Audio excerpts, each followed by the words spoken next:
సాక్షాత్తు ఏపీ ముఖ్యమంత్రి జగన్మోహన్ రెడ్డి గారు వాళ్ళ సిస్టర్ అయినటువంటి షర్మిల గారికి మధ్య నడుస్తున్నటువంటి ఆ వార్ మనం చూస్తూనే ఉంటాం. షర్మిల గారు is fighting for her right. Me personal లైఫ్లో కానీ మీ ప్రొఫెషనల్ లైఫ్లో కానీ ఎంటైర్ మీ కెరియర్లో కానీ ఈ అంశం నన్ను చాలా బాధ పెట్టింది.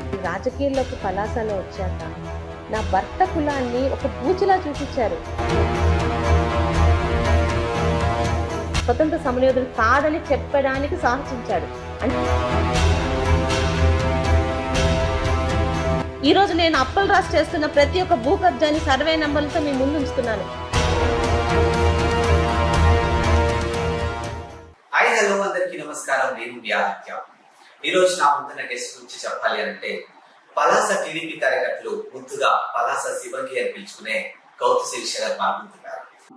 రాజకీయాలు ఇవన్నీ పక్కన పెట్టేస్తే సాక్షాత్తు ఏపీ ముఖ్యమంత్రి జగన్మోహన్ రెడ్డి గారు వాళ్ళ సిస్టర్ అయినటువంటి షర్మిల గారికి మధ్య నడుస్తున్నటువంటి ఆ వార్ మనం చూస్తూనే ఉన్నాం. యావత్ ప్రపంచం చూస్తూనే ఉంది. ఈ రాజకీయాలు ఇవన్నీ పక్కన పెట్టేస్తే ఒక మహిళగా షర్మిల గారికి మీరు ఏ విధమైన సపోర్ట్ చేస్తారు? అసలు దీన్ని ఏ కోణంలో చూస్తారు మీరు? షర్మిల గారు is fighting for her right as a daughter of Rajasekhar Reddy గారు. ఇఫ్ తను రాజకీయాల్లో రావాలని ఇంట్రెస్ట్ ఉంటే తను ఖచ్చితంగా వచ్చి తీరుతుందండి. అలాగే తన అన్నకి తన జైల్లో ఉన్నప్పుడు ఒక తోడబుట్టిన అమ్మాయిగా, ఒక చెల్లెలుగా బాధ్యతతో, కమిట్మెంట్తో పనిచేసింది. నిజంగా ఆయన ప్లేస్లో ఎవరున్నా, బుర్రా బుద్ధి ఉన్న వాళ్ళు ఎవరన్నా ఉన్నా చెల్లికి ఒక ఎంపీ పదవో ఎమ్మెల్యే పదవో ఇచ్చి తనకి ఒక అసెట్గా తయారు చేసుకునేవారు. కానీ జగన్మోహన్ రెడ్డి గారికి బంగారు అవకాశం ఇచ్చినా ఎలా పాడు చేసుకున్నాడో 5 yearsలో మనం చూసినట్టే చెల్లెని శత్రువుగా చేసుకున్నారు. ముఖ్యంగా ఆడపిల్ల ఏం చేస్తుందిలే అనుకున్నారు. ఈరోజు ఆ చెల్లెలు తన రాజకీయ జీవితంలోని అన్నగారిని కూడా ఢీకొంటుంది. ఎందుకు? తన అన్న స్వభావం పూర్తిగా తెలిసింది. ఆ చెల్లెలే కాదు, ఇంకో చెల్లెలు కూడా ఇవాళ ప్రెస్ మీట్ పెట్టిందని విన్నాను. నిజంగా అండి, వివేకానంద రెడ్డి గారి హత్య ఎలక్షన్స్కి సమ్ ఫ్యూ డేస్ ముందు జరిగింది. అయ్యో పెద్ద ఆయన హార్ట్ అటాక్తో చనిపోయారే ఎలక్షన్ ముందు అని అనుకున్నాం. ఎందుకంటే అప్పటికే ఆయన జగన్మోహన్ రెడ్డి గారితో విభేదాలతో ఉన్నాడు. ఎందుకంటే అవినాష్ రెడ్డికి టికెట్ ఇవ్వద్దని షర్మిలాకి ఇమ్మనో లేకపోతే ఇంకెవరికి ఇమ్మని అని అడిగినట్టు. అరే ఈయన గురించి నిజాలు చెప్పకుండా ఆయన హార్ట్ అటాక్తో చనిపోయారు అనుకున్నాం. కానీ వితిన్ అవర్స్ అది గొడ్డలిపోవటం తెలిసాక షాక్ తిన్నాం. కానీ ఈరోజు ఆంధ్రాలో ఇంకా ఎవరికైనా డౌట్ ఉందా? ఆ గొడ్డలిపోటు ఎవరి వల్ల వచ్చిందో అని తెలియకుండా ఎవరైనా ఉన్నారా? ఎందుకు ఈరోజు అవినాష్ రెడ్డి గారికి ఒక సిబిఐ డిపార్ట్మెంట్ టచ్ చేయలేకపోతుందండి? ఏ తప్పు చేయకుండా ఒక ఎవరో ఫార్వర్డ్ చేసిన మెసేజ్ని నేను ఫార్వర్డ్ చేశాను నా అకౌంట్లో. అమ్మఒడి గవర్నమెంట్ తీసేసింది అనేది ఆ రోజు ఒక ఫేక్ ఏదో వచ్చింది 1.5 year బ్యాక్. దాన్ని నేను నా అకౌంట్ నుంచి ఫార్వర్డ్ చేశానని సిబిసిఐడి కేసు పెట్టి నన్ను తీసుకెళ్లారు. అలాంటిది ఈరోజు ఒక హత్య చేసిన వాడికి అన్ని ఎవిడెన్స్లు ఉండగా ఎందుకు ముట్టుకోవట్లేదు? ఇవన్నీ జగన్మోహన్ రెడ్డి తాలూకా వికృత ఇదని అర్థమవుతుంది కదా. ఈరోజు స్వయాన ఆయన చిన్నాన్న కూతురు, నాట్ ఓన్లీ షర్మిల గారు అంటే కొన్ని షర్మిల గారు రాజకీయంగా ఆయనకు విభేదించి వచ్చారు, ఆయన పదవి ఇవ్వలేదని అనుకోవచ్చు. ఆయన చిన్నాన్న కూతురు వాళ్ళ నాన్నకి గొడ్డలిపోటు తగిలాక కూడా అన్న మీద నమ్మకంతో అమ్మాయి ఈరోజు నిజాలు తీసుకుని బయటకు వస్తే కూడా ప్రజలు నమ్మట్లేదా? నమ్మడానికి భయపడుతున్నారా? ఎందుకు ఓపెన్ అవ్వట్లేదు? ఇంతగా నిజంగా ఆంధ్ర రాష్ట్ర ప్రజలు భయపడి ఉన్నారా? అర్థం కావట్లేదు. షర్మిలాకి ఒక ఆడపిల్లగా పూర్తి సపోర్ట్ చేస్తానండి. తను అనుకున్న రంగంలో రాలేకపోయినా ఈరోజు అన్నని ఎదిరిస్తూ, అన్న గురించి నిజాలు మాట్లాడుతూ she is fighting. Really I should appreciate her fighting spirit. And ఒక మహిళగా మీ పర్సనల్ లైఫ్లో కానీ మీ ప్రొఫెషనల్ లైఫ్లో కానీ ఎంటైర్ మీ కెరియర్లో కానీ ఈ అంశం నన్ను చాలా బాధ పెట్టింది. అరే ఏంటి ఇలా మాట్లాడుతున్నారు? అసలు దీన్ని ఎందుకు ఇంత ప్రొవోక్ చేస్తున్నారు? వ్యక్తిగతంగా అరే ఏంట్రా అని చెప్పుకొని కళ్ళమ్మటి నీళ్లు పెట్టుకునే సందర్భాలు కానీ అంత మిమ్మల్ని బాధ పెట్టిన అంశం రాజకీయాల్లోకి వచ్చాకే జరిగిందండి. నాది కులాంతర వివాహం. నా తల్లిదండ్రుల్ని, నా తాతని, నా కుటుంబాన్ని ఒప్పించి ఒక మంచి వ్యక్తిని చేసుకున్నాను. వాళ్ళు కూడా వెంకన్న చౌదరి గారి క్యారెక్టర్ పట్ల కానీ ఆయన ఫ్యామిలీ పట్ల హ్యాపీగా ఉన్నాం. అలాంటిది నేను రాజకీయాల్లోకి పలాసలో వచ్చాక నా భర్త కులాన్ని ఒక బూచిలా చూపించారు. అంటే ఒక కులాంతర వివాహం చేసుకోవడం తప్ప, లేకపోతే కమ్మ వాళ్ళని చేసుకోవడం తప్ప అన్నది శ్రీకాకుళంలోని జిల్లాలో పలాసలోనే ఎందుకైందో అర్థం కాల అనిపిస్తూ ఉంటుంది. అంటే దేనికి అడ్డురాని ఈ కులం రాజకీయాల్లో ఎందుకు ఇబ్బంది పడుతున్నారు? ఈరోజు కులాంతర వివాహాలు ఏ లెవెల్లో వాళ్ళు చేసుకుంటారో మీకు తెలుసు. పెద్ద పెద్ద సెలబ్రిటీల నుంచి, సినిమా యాక్టర్స్ నుంచి, పొలిటికల్ ఫ్యామిలీలో పొలిటికల్గా అనుకొని కులాంతర వివాహాలు చేసుకుంటున్నారు.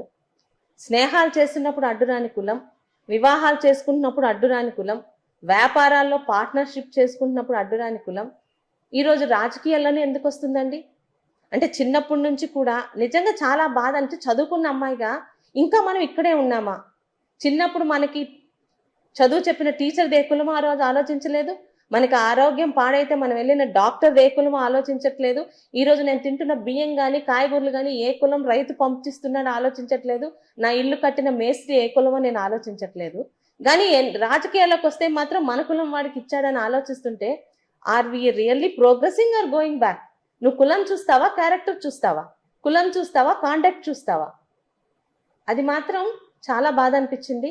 బట్ టీడీపీలో ఈరోజు ఇక్కడ ఈ పలాస లాంటి ఏరియాలో ఒకప్పుడు గౌతు శివాజీ గారి పాలనలోని, లేకపోతే ఇక్కడ ఇంతకుముందు అప్పలరాజు ముందు వరకు చాలా మంది పలాసాని పరిపాలించారు. ఎక్కడ రాని ప్రాబ్లం ఈరోజు అప్పలరాజు అనే ఒక వికృతమైన వ్యక్తి రావడం వల్ల వచ్చిందా? ఒక్క పర్వర్టెడ్ సైకోయిజం ఉన్న ఈ వ్యక్తి రాజకీయాల్లో కాదు, అసలు పలాసకి చాలా డేంజర్. ఈయన ఎక్కడా ఉండలేడు. రేపు ఉదయం అధికారం కోల్పోయిన 2వ నిమిషం పలాసలో కనిపించడు. ఎందుకంటే ఒక మామూలు స్థాయి నుంచి ఆయనే చెప్పుకుంటాడు, మా నాన్నగారు ఒక చేపలు పట్టేవాడు, మా అమ్మగారు చేపలు అమ్మి మమ్మల్ని చదివించిందని. అలాంటి స్థాయిలోంచి వచ్చిన వ్యక్తి ఇంకెంత డీసెన్సీ ఉండాలండి? బీసీల జిల్లాలో బీసీలకి ఈరోజు శ్రీకాకుళం తాలూకా ఫ్రీడమ్ ఫైటర్ దీంట్లో నెంబర్ 1 పొజిషన్లో ఉన్న గౌతులచ్చన గారి విగ్రహాన్ని ఎవడనుకోనండి ఆయన అవమానించాడు? గౌతులచ్చన గారు స్వతంత్ర సమరయోధుడు కాదని చెప్పడానికి సాహసించాడు. అంటే లచ్చన గారి చరిత్ర సరిపోవడానికి ఆయన ఎవరు? అలాంటి భయంకరమైన ఆలోచన ఉన్న వ్యక్తి రాజకీయాల్లో కాదు, ప్రజల్లో ఉన్నా కూడా ప్రజలకు డేంజరే. ఈరోజు నా పలాసాన్ని నేను కాపాడుకోవాలన్నా, పలాసలో రాజకీయాల్లో జరగాలన్నా, పలాసలో వ్యాపారస్తులు ప్రశాంతంగా వ్యాపారం చేసుకోవాలన్నా, ప్రతి చేనుకి నీరు కావాలన్నా, ప్రతి చేయికి పని దొరకాలన్నా మళ్ళీ తెలుగుదేశం ఒక మంచి విజన్ ఉన్న చంద్రబాబు నాయుడు గారు రావాలి. నాన్నగారు ఈ 6 టర్మ్లో చేసినవి కాక ఇంకా కొన్ని మిగిలిపోయి ఉన్నాయి. ఆఫ్ షోర్ అని కానీ చంద్రబాబు నాయుడు గారు వచ్చుంటే అయిపోయి ఉండేది. అలాగే ఖచ్చితంగా శ్రీకాకుళం జిల్లాలో ఎచ్చర్ల దాటి ఒక కంపెనీలు రావాల్సిన అవసరం ఉందండి. మరి ఇంతవరకు ఎందుకు మా పెద్దలు దాని మీద స్ట్రెస్ చేయలేదో? రేపు ఉదయం జిల్లాలో పెద్దలందరినీ కలుపుకొని ఖచ్చితంగా శ్రీకాకుళంకి యువతల వైపు ఈ 5 నియోజకవర్గాలకి ఒక చేయూత, ఒక పని కల్పించేందుకు ఒక కంపెనీ రావాల్సిన అవసరం ఉంది. ఇవన్నీ చేయాలన్నా తెలుగుదేశం గెలవాలి, వైసీపీ ఓడాలి, శిరీష రావాలి, అప్పలరాజు ముందు ఇక్కడ నుంచి పోవాలి. అండ్ ఫైనల్గా పలాస నియోజకవర్గం ఓటర్లకి గౌతు శిరీష గారు త్రూ మా ఛానల్ ద్వారా ఏం చెప్పదలుచుకున్నారు? దయచేసి కళ్ళ ముందు జరుగుతున్నవి మీరు చూసినవి నమ్మండి, అంతేగాని ఎవడో ఏదో చెప్పారని.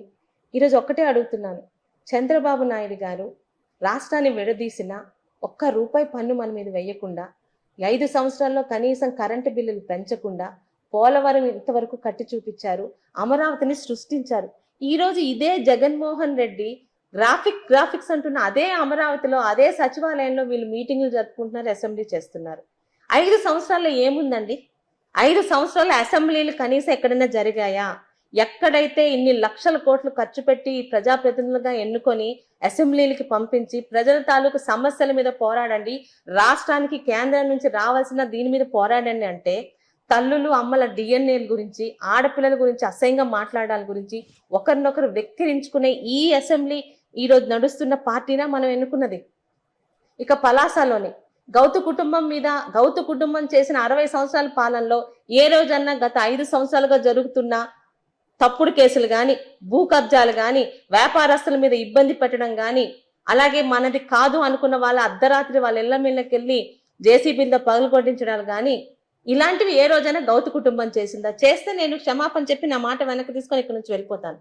వ్యాపారస్తులు ఏ రోజు మాకు ఓటు వేసినా వేయకపోయినా వ్యాపార వర్గాలుగానే గౌతు శివాజీ గారు గౌరవించారు. ఒక్కరినైనా కంప్లైంట్ చేయమనండి.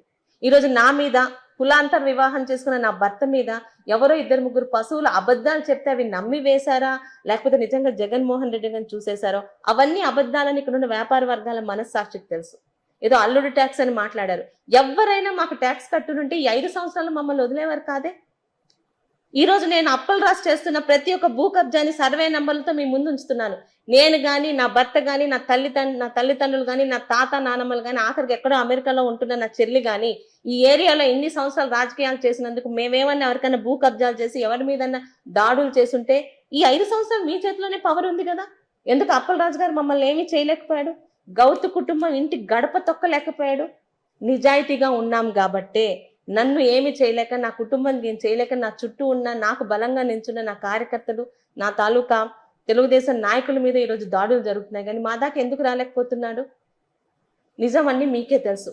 ఒక్క ఛాన్స్ అని ఇచ్చారా? అక్కడ జగన్మోహన్ రెడ్డి గారికి, ఇటు అప్పల్ రాజుకి పలాసాని నాశనం చేసి పెట్టారనే విషయం ఈరోజు బయట పడలేకపోతున్నా. ఈరోజు ఒక టీచర్లు కానీ, ఆఫీసర్లు కానీ ఇష్టం వచ్చినట్టు వాళ్ళు ఎవరి ఇళ్ళకి వెళ్ళలేకపోతున్నారు. తెలుగుదేశం ఆఫీస్కి రావాలంటే భయం. దొంగచాటుగా వస్తున్నారు, ఫోటోలు తీసుకోకుండా వెనక్కి వెళ్ళిపోతున్నారు. ఎందుకంటే అప్పల్ రాజు అనే వ్యక్తి ఆ ఫోటో చూస్తే మమ్మల్ని వదలడు. గతంలో 6 సార్లు ఎమ్మెల్యేగా చేసిన శివాజీ గారు ఏ పార్టీ వాళ్ళనే ఇలా భయపెట్టిన ఆధారాలు ఉన్నాయా? నిజాలని నమ్మండి. అంతేగాని ఎవరో 4 జంతువులను వెనకేసుకొని అబద్ధాలు చెప్తున్న అప్పల్ రాజు లాంటి వ్యక్తిని నమ్మాలంటే, ఆయన మాటలు నమ్మాలంటే ఒకసారి నిజాలు ఏదో తెలుసుకొని, అప్పల్ రాజు కన్నా ఎక్కువ తెలుసు మీకు గౌతు కుటుంబం గురించి. నిన్న కాక మొన్న ఇక్కడికి వచ్చిన వ్యక్తి అప్పల్ రాజు గారు. అంతే తప్పితే మీరు ఒక ఛాన్స్ ఇచ్చిన అప్పల్ రాజు గారు ఈరోజు పలాసాని ఎలా నాశనం చేశారో మీకు తెలుసు. ఈరోజు నన్ను నాన్ లోకల్ అని కొంతమంది అంటున్నారు. ఎలా నాన్ లోకల్ అవుతానండి? అంటే ఇదే పలాసాలో పుట్టి పెరిగి చదువుకొని పెళ్ళైపోయి వేరే ఊరికి వెళ్ళిపోయిన ఆడపిల్లలు నాన్ లోకల్ అవుతారా? నా తండ్రి గౌతు శివాజీ ఇక్కడ పుట్టి పెరిగి చదువుకొని పెళ్ళై వేరే ఊరు వెళ్ళాను. ఈరోజు ఇక్కడ ఉండి ఈరోజు నివాసం ఏర్పరచుకున్నాను. ఎక్కడ నాన్ లోకల్ అవుతాను నేను? ఈరోజు ఇల్లు కట్టుకోవడానికి కూడా కారణం అప్పల్ రాజు గారు. మీకు కూడా చెప్పాలి. సోంపేట అనేది 2009 వరకు కాన్స్టెన్సీ. 2009లో బైఫర్కేషన్ అయ్యి సోంపేట అన్నది ఇచ్చాపురంలోకి వెళ్ళింది. పలాస నెక్స్ట్ మందస అన్నది ఇటు వచ్చింది వజ్రపు కొత్తూరుతో కలిసి. సో నాన్నగారు ఇది ఎన్నుకున్నారు. మాకు ఇల్లు గత 50 సంవత్సరాలుగా సోంపేటలో ఉంది. 2014లో గెలిచిన శివాజీ గారు కూడా సోంపేటలోనే ఉంటూ రోజు అప్ అండ్ డౌన్, ఇక్కడ నుంచి 20 నిమిషాల దూరం. నేను అలాగే రాజకీయం చేస్తే శిరీష ఇక్కడ ఉండట్లేదు, నాన్ లోకల్ అన్నారు. సరే, ఇక్కడ ఉండట్లేదు కదా, అక్కడ ఇల్లు ఉంది. ఒక ఇల్లు కట్టుకోవాలంటే ఇప్పుడు కోట్లతో కూడిన వ్యవహారం. ఇక్కడ ఒక ఇల్లు అద్దెకు తీసుకుంటానంటే ప్రపంచంలో లేని వింత. పలాస లాంటి ఊర్లో 6 సార్లు ఎమ్మెల్యేగా పనిచేసిన శివాజీ గారి అమ్మాయికి ఇల్లు ఇవ్వడానికి భయపడ్డారు. ఎవరు నాకు ఇల్లు ఇస్తానన్నా వాళ్ళకి బెదిరింపులు వెళ్ళి 2వ రోజు నమస్కారం పెట్టి మేము ఇచ్చిన అడ్వాన్స్ నాకు తెచ్చిచ్చారు. ఇది ఇక్కడ అందరికీ తెలుసు. అందుకని 20 నిమిషాల దూరంలో ఒక ఇల్లు ఉన్నా కూడా ఇక్కడ నా ప్రజలకి మా శిరీషమ్మ బలంగా ఇక్కడ ఉంటుందని నన్ను ప్రూవ్ చేసుకోవడానికి నా భర్త సహకారంతో ఈరోజు ఈ ఇల్లును కట్టుకోగలిగాను. ఇదంతా నా ప్రజల పట్ల నాకున్న చిత్తశుద్ధి, కమిట్మెంట్. అంతేగాని వాడు ఇల్లు ఇవ్వలేదు కదా అని అందరికీ చెప్పేసి వాడు ఇల్లు ఇవ్వనివ్వట్లేదు నేను సోంపేటలోనే ఉంటానని చెప్పలా. To prove my commitment towards Palasa constituency. ఇక్కడ ఇల్లు అవసరం లేకపోయినా ఈరోజు కట్టుకొని ఉంటున్నాను. అనుక్షణం 24 గంటలు నా కార్యకర్తలకు అందుబాటులో ఉంటూ వాళ్ళ కంటికి రెప్పలా కాపాడుకుంటాను. Super ma'am. అండ్ ఇంత బిజీ షెడ్యూల్లో మాకు కాస్త టైం ఇచ్చి, అండ్ వన్ మోర్ థింగ్ అండి, త్రూ యువర్ ఛానల్ పలాస ప్రజలకు చెప్పాలనుకుంటుంది. ఏ ఒక్క వైసీపీ కార్యకర్తకు కూడా రేపు ఉదయం వచ్చే తెలుగుదేశం పార్టీ ప్రభుత్వంలో ఇబ్బంది కలగదు. ఎందుకంటే కార్యకర్తల విలువ తెలిసిన పార్టీలో ఉన్న అమ్మాయిని, మా కార్యకర్తల్ని గత 5 సంవత్సరాలుగా ఎంత ఇబ్బంది పెట్టారో వాళ్ళ బాధలు కల్లారా చూసిన అమ్మాయిగా ఏ వైసీపీ కార్యకర్తకు కూడా తెలుగుదేశం పార్టీ హయాంలో ఇబ్బందులు ఉండవు, ఎటువంటి సంక్షేమ పథకాలు తొలగించడం ఉండవు. కానీ నలుగురం 40 మందిమని నాయకులమని పేరు చెప్పుకుంటూ పలాసాన్ని ఈరోజు భూ కబ్జాలుగా చేసి మాట్లాడిన, ప్రశ్నించిన ప్రతి ఒక్కడి మీద తప్పుడు కేసులు పెడుతూ 5 సంవత్సరాలుగా పైశాచిక ఆనందం పొందిన, తప్పుడు చేసిన ప్రతి ఒక్క నాయకుడు మాత్రం రోడ్డు మీద కీడ్చి వాడు చేసిన తప్పుల్ని ప్రజల ముందు నిరూపిస్తాం. అంతే తప్పితే ఏ ఒక్క వైసీపీ కార్యకర్తకు కానీ ఇబ్బంది కలగనివ్వము అని చంద్రబాబు నాయుడు గారి సాక్షిగా, తెలుగుదేశం సాక్షిగా చెప్తున్నారు. Super ma'am. సో ఇంత షెడ్యూల్లో కూడా మాకు టైం ఇచ్చి ఇన్ని విషయాలు మాతో షేర్ చేసుకున్నందుకు thank you ma'am. Thank you so much.